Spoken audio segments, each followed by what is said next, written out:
Bonjour et bienvenue dans le ministère de la préparation de l'épouse glorieuse de Jésus-Christ. J'aimerais vous parler aujourd'hui d'un sujet très important, c'est la préparation de l'épouse de Christ. Car il est dit dans Éphésiens 5, 27, « Afin de faire paraître devant lui cette Église glorieuse, sans tache, ni ride, ni rien de semblable, mais sainte et irrépréhensible. Amen. » Donc le Seigneur attend que son Église soit glorieuse, ça veut dire qu'on ait la manifestation de qui elle prétend être, sans tache ni ride, sainte et irrépréhensible, ça veut dire qu'elle marche dans la sainteté, selon le canon de l'Écriture. Autrement, ce n'est pas son épouse, ce n'est point sa fiancée. Donc ce que j'aimerais dire, c'est que oui, Jésus-Christ a une épouse et il viendra l'enlever lorsqu'elle sera prête. Amen. Et nous allons voir toute une série d'écritures et de voir de quoi il s'agit. Le Seigneur Jésus-Christ a une épouse sur cette terre. Il en parle abondamment dans le Cantique des Cantiques, c'est souvent le Cantique de l'amour, mais dont on ne prêche relativement peu dessus parce que ça paraît justement trop poétique. Et pourtant, il y a des révélations cachées qui se cachent dans ce livre-là. Et nous allons voir que le Seigneur aime son épouse se languit de lui, le Seigneur se languit d'elle, et que le Seigneur va venir la chercher. Mais voyons ce que le Seigneur dit à propos de son épouse dans Cantique chapitre 2, versets 2 à 3. Le Seigneur dit, « Comme un lys au milieu des épines, tel est mon ami parmi les jeunes filles. Comme un pommier au milieu des arbres de la forêt, tel est mon bien-aimé parmi les jeunes hommes.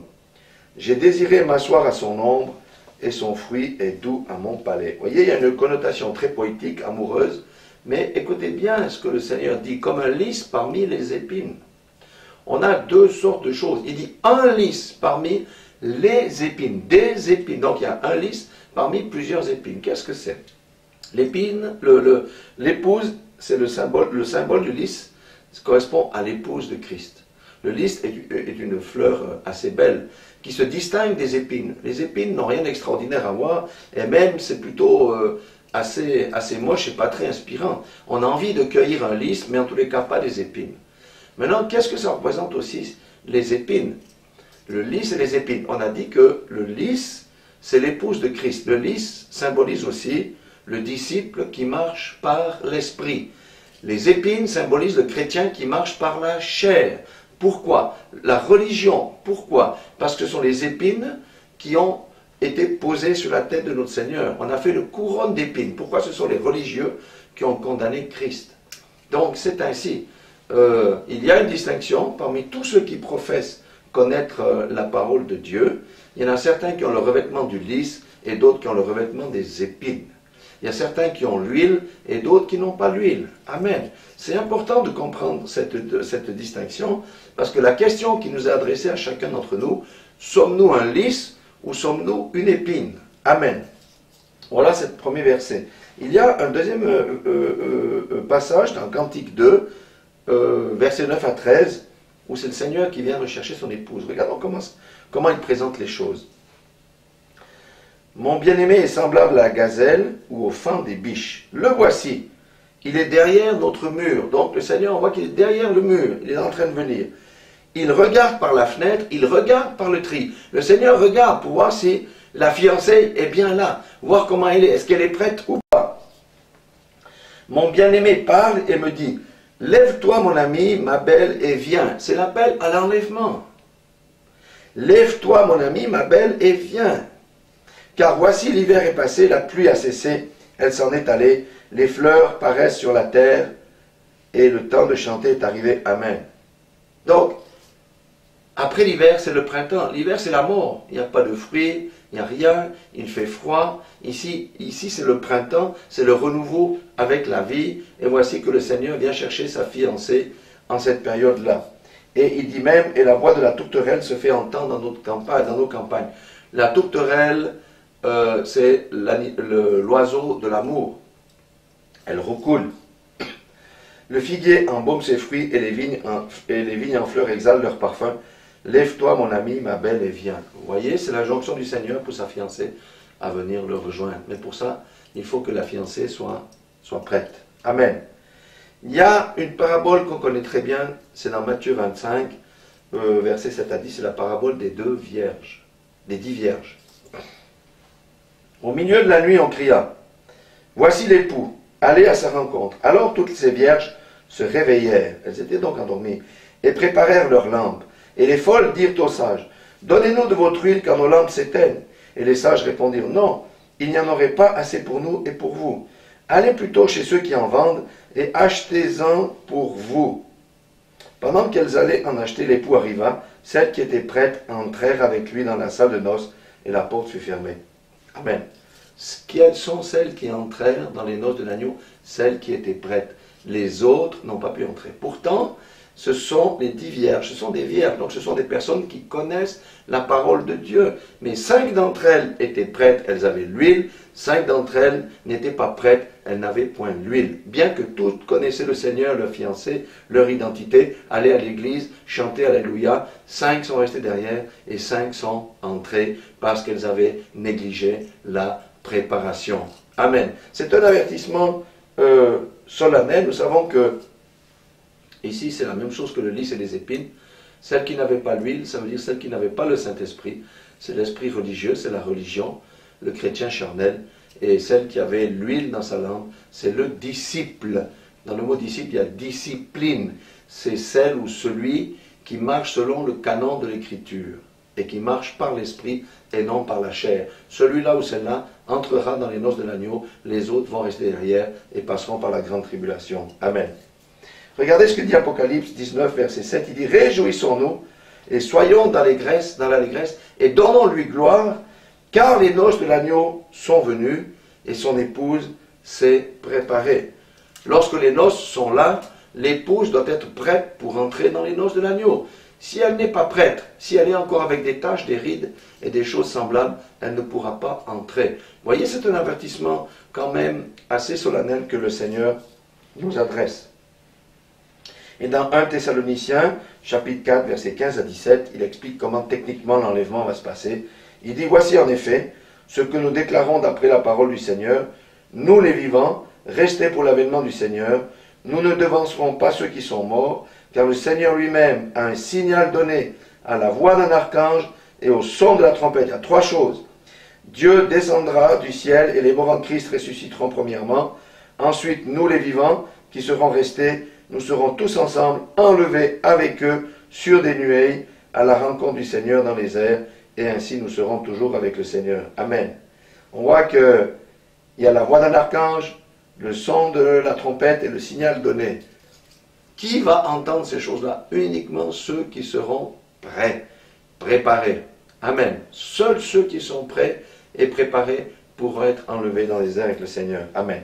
Donc aujourd'hui, en 2016, nous vivons des temps difficiles. L'Église vit des temps difficiles. Le Seigneur a clairement dit que son Église est endormie, assoupie. Il nous dit aussi qu'elle cloche des 2 pieds, comme il est mentionné dans la Bible. Un pied dans la parole de Dieu, mais un pied dans le monde. Et les fruits que porte son Église ne plaisent pas au Seigneur. Et parmi ces derniers, nous relèverons la tiédeur, ça veut dire le partage avec le monde, la religiosité et les traditions sans valeur qui renient la piété, l'orgueil spirituel, ça veut dire la grandeur d'une Église au travers de ses programmes, de ses propres œuvres, la rébellion, ça veut dire l'acceptation uniquement partielle de la parole, ou l'acception des choses contraires à la parole de Dieu, et l'amour du monde, ça veut dire la poursuite des plaisirs mondains, la recherche des positions, l'approbation des hommes et toutes ces choses. Donc pourquoi est-ce que quelqu'un peut dire des choses comme ça de l'Église? Je parle de l'Église avec un petit E d'une manière générale. Pourquoi? Parce que la Bible en parle. La Bible dit dans Apocalypse 19, 15 à 21, notez que c'est la dernière Église qui reçoit une lettre. Après ça, il n'y a plus d'Église. Et donc c'est l'Église de la fin des temps. Nous sommes à la fin de la fin des temps. Écrit à l'ange de Laodicée, voici ce que dit l'Amen, le témoin fidèle et véritable, le commencement de la création de Dieu. C'est Jésus qui parle. Je connais tes œuvres. Je sais que tu n'es ni froid ni bouillant. Puisses-tu être froid ou bouillant? Ainsi, parce que tu es tiède et que tu n'es ni froid ni bouillant, je te vomirai de ma bouche. Est-ce que c'est une situation enviable, frères et sœurs, que d'être vomi de la bouche du Seigneur parce que nous sommes tièdes? Certainement pas. Parce que tu dis, je suis riche, j'ai les grands bâtiments, je me suis enrichi, j'ai des comptes en banque, je n'ai besoin de rien, et parce que tu ne sais pas que tu es malheureux, misérable, pauvre, aveugle et nu, je te conseille d'acheter de moi de l'or éprouvé par le feu, afin que tu deviennes riche et des vêtements blancs, Le blanc, c'est la sainteté, hein, afin que tu sois vêtu et que la honte de ta nudité ne paraisse pas, et un collier pour oindre tes yeux, afin que tu voies. Un collier est nécessaire pour que nous puissions voir les choses spirituelles, voir les illusions dans lesquelles nous vivons aujourd'hui, voir les séductions dans lesquelles nous sommes tombés. Amen. Maintenant, écoutez bien ce que dit le Seigneur. Moi, je reprends et je châtie tous ceux que j'aime. La parole qui sort là ne vient pas de moi, vient du Seigneur. C'est une parole qui est destinée à reprendre, à châtier tous ceux qui l'aiment. Amen. Aie donc du zèle et repens-toi. Voici, je me tiens à la porte et je frappe. Qu'est-ce qu'on a vu tout à l'heure? Il était derrière le mur, il regardait par la fenêtre et derrière le treillis. Si quelqu'un entend ma voix et ouvre la porte, voyez, c'est un appel. J'entrerai chez lui, je souperai avec lui et lui avec moi. Celui qui vaincra, je le ferai asseoir avec moi sur son trône, comme j'ai vaincu et me suis assis avec mon Père sur son trône. Amen. Donc, vous voyez, le Seigneur nous dit clairement que nous devons nous repentir parce que nous sommes devenus tièdes. Nous tenons des programmes religieux, mais notre cœur n'est pas 100% avec l'Éternel. Voyez ce que Paul disait aussi aux Corinthiens. Les Corinthiens, je vous rappelle, c'était l'église qui avait tous les dons de l'Esprit en action dans l'église de Corinthe. Et ici, 2 Corinthiens, chapitre 6, verset 15, il dit « Quel accord y a-t-il entre Christ et Bélial, ou quelle part a le fidèle avec l'infidèle ?» Pourquoi Paul, déjà à l'époque, disait que non, il faut cesser les mélanges. Soit on est 100% à Christ, ou on n'est pas du tout à Christ. Amen. Et vous voyez, dans Matthieu 27, 21, c'est encore une injonction beaucoup plus forte. Pour nous, hein, qui avons cru, qui manifestons les dons.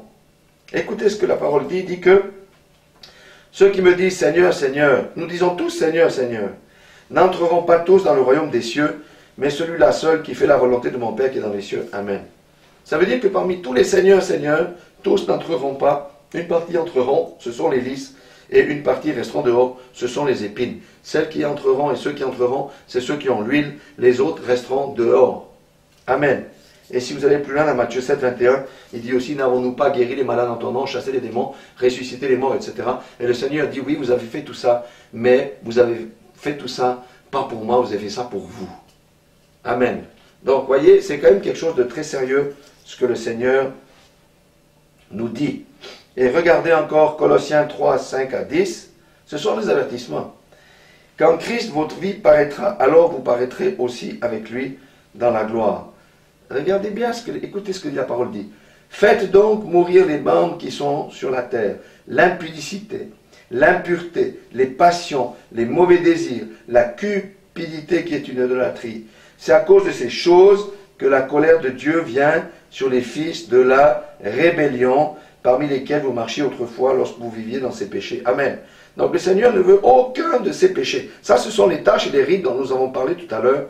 C'est l'impureté, les passions, les convoitises, toutes ces choses-là. Le Seigneur ne veut pas de ça sur nos habits. Si nous avons ça, la colère viendra sur cela-là, comme sur les fils de la rébellion. Et il dit, mais maintenant, renoncez à toutes ces choses. Écoutez bien, à la colère, à l'animosité, la querelle entre les frères, à la méchanceté, la calomnie, aux paroles déshonnêtes qui pourraient sortir de votre bouche, les plaisanteries salaces et toutes ces choses.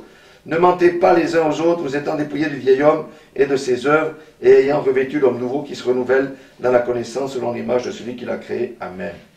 C'est l'image de la préparation de l'épouse. En fait, c'est un ordre à se préparer, à laisser de côté ces choses-là, et à marcher vraiment par l'esprit.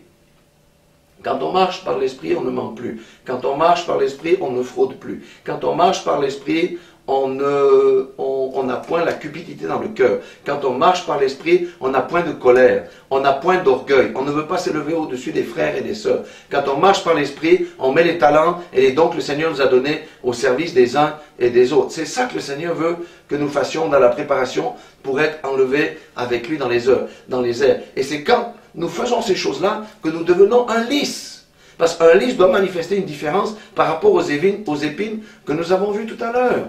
Amen. Ça, c'est juste un court extrait parce que normalement, on fait une école biblique pour toutes ces choses. Là, ce sont juste quelques éléments que je vous partage rapidement. Et 1 Jean 2,15 dit « N'aimez point le monde, ni les choses qui sont dans le monde. Si quelqu'un aime le monde, l'amour du Père n'est point en lui. » La question, frère, sœur, la question que le Seigneur te pose aujourd'hui, qu'est-ce que tu aimes encore dans le monde? Débarrasse-toi de cet amour du monde. Parce que si tu aimes l'amour du monde, tu seras comme la femme de Lot. Elle est sortie, elle a évité le déluge de feu, mais elle a péri parce que son cœur était encore attaché à Sodome.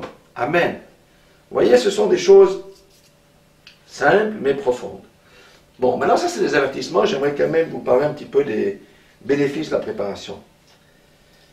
Lorsqu'une jeune fille va se marier, elle se prépare, n'est-ce pas? Elle va chez le coiffeur, elle va chez le tailleur, elle va chez la pédicure, manicure, parce qu'elle veut être vraiment belle pour ce jour-là. Si elle se présente à l'église en étant sale, avec des habits rapiécés, troués, les cheveux en pétard, les ongles noirs, à moitié noircis, par la crasse, est-ce que son fiancé va l'accepter, vous pensez? Mais elle ne pourra même pas entrer dans l'église, le fiancé va dire non, je renonce à ce mariage, laissons tomber. Ou si elle arrive avec une demi-heure de retard par rapport à l'horaire prévu, est-ce que le fiancé sera encore là? La réponse est non. Donc, vous voyez, avec le Seigneur c'est aussi ainsi. L'enlèvement est pour les gens qui sont prêts et qui n'attendent que le signal. On a vu qu'il y avait un signal donné, la voix d'un archange et le son d'une trompette. Eh bien, c'est les gens qui sont prêts n'attendent que ces choses-là. C'est comme si, je vous donne un exemple, si l'enlèvement a lieu le 23 mars à 21 h à l'aéroport de votre région.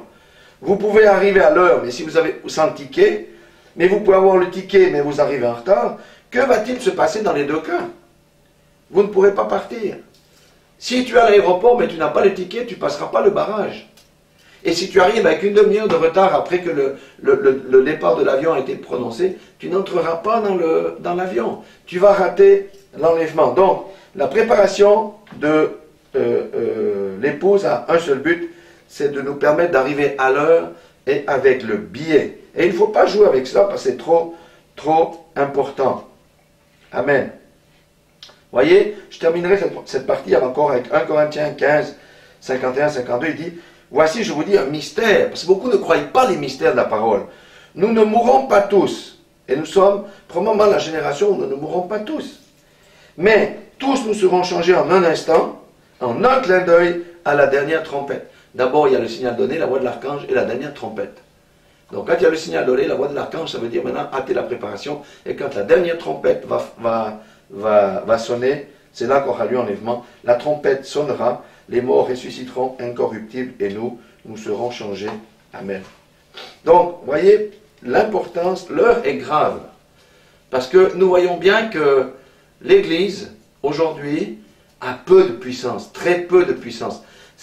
Dans très peu d'endroits, on voit les morts ressuscités. Dans très peu d'endroits, on voit les paralytiques se lever. Dans très peu d'endroits, on voit les démons chassés. On voit les cancéreux guéris. On voit les sidéens guéris. Alors que normalement, les gens viennent à l'église pour recevoir une délivrance. Mais vous voyez, la puissance ne se manifeste pas parce que nous portons de mauvais fruits, parce que nous clochons un pied dedans, un pied dehors. La moitié dans le monde, la moitié dans la parole. Et la tiédeur ne peut pas porter du fruit.